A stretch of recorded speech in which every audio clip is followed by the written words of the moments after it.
ওয়ালাইকুম আসসালাম রহমতুল্লাহ আমি বরকাত। জি। ফরিদপুর বাংলাদেশ থেকে বলছি। তো আমার প্রশ্ন হচ্ছে, আমি এমন একজন ব্যক্তিকে চিনি যার বাবা হচ্ছে ইসলাম ধর্মের অনুসারী এবং মা হচ্ছে হিন্দু ধর্মের অনুসারী।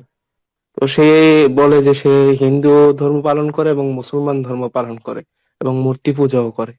তো এখন দুটোই তাকে কি করে। আমি কাফের মনে? হ্যাঁ, দুটোই করে। অবশ্যই। নিঃসন্দেহে কাফের। জি। তাকে আমি কাফের, হ্যাঁ, তাহলে আমি তাকে কাফের বলতে বা ভাবতে পারবো, তাই না?